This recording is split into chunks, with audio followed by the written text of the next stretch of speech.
আসসালামু আলাইকুম ভিউয়ার্স, সবাইকে রমজানের শুভেচ্ছা জানিয়ে শুরু করছি আজকের রেসিপি। আজকে আমি ইফতারের একটা আইটেম করে দেখাবো, সেটার নাম হচ্ছে ডিম চপ। ডিম চপ তৈরির জন্য এখানে আমি 4টা বড় বড় আলু সেদ্ধ করে ম্যাশ করে নিয়েছি, আর নিয়েছি আমি 2 টেবিল চামচ ধনেপাতা কুচি। এখানে আমি বড় বড় 2টো পেঁয়াজ তেলে ভেজে নিয়েছি কুচি করে,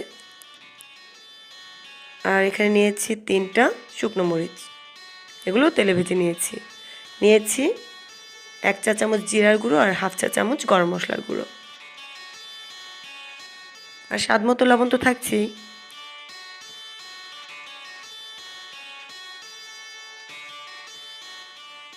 এগুলো সব আমি এখন আলুর পাশে ঢেলে দেব, কারণ এগুলো সব আমি আলুর সঙ্গেই মেশাবো।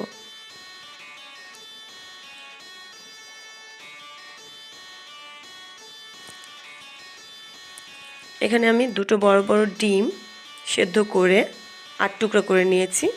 এক একটা ডিমকে আমি 4 টুকরো করেছি। এখানে নিয়েছি একটা ডিম ফেটে, আর নিয়েছি টোস্ট বিস্কিটের গুঁড়ো। এখন এই আলু আর এই মশলাগুলো একসঙ্গে মেশাবো।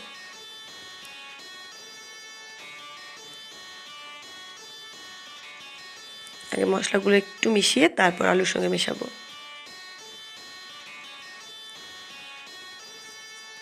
মেশানো হয়ে গেছে।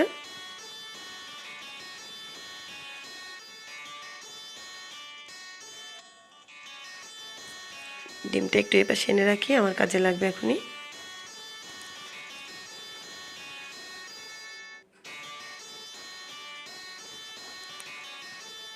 এখন এখান থেকে আমি খানিকটা আলুর ভর্তা হাতে নিয়ে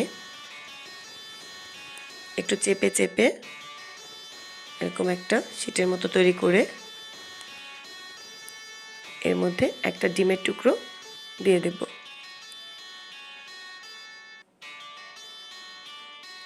তারপর সাইড থেকে চেপে চেপে আলুগুলো এনে ডিমটা ঢেকে দেব।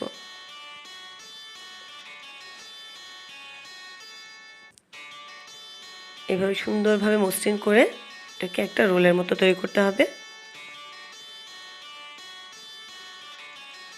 যেন ডিমটা দেখা না যায়।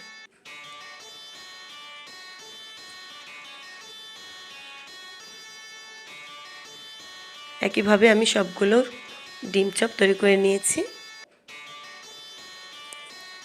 এখন এখান থেকে একটা নিয়ে ডিমের মধ্যে ডুবিয়ে তারপর টোস্ট বিস্কিটের গুঁড়োর মধ্যে আমি গড়িয়ে নেব।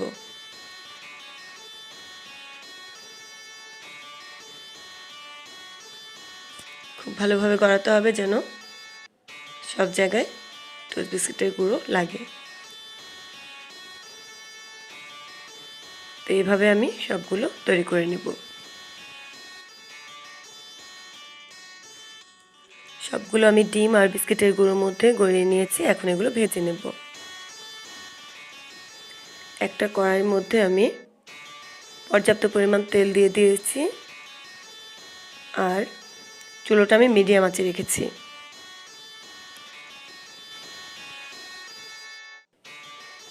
এখন এগুলো সব দিয়ে আস্তে আস্তে উল্টে পাল্টে ভেজে নিতে হবে। যখন এরকম সুন্দর একটা সোনালি রং হবে তখন এগুলো বুঝতে হবে ভাজা হয়ে গেছে। এখন আমি এগুলো আস্তে আস্তে উঠিয়ে নেব।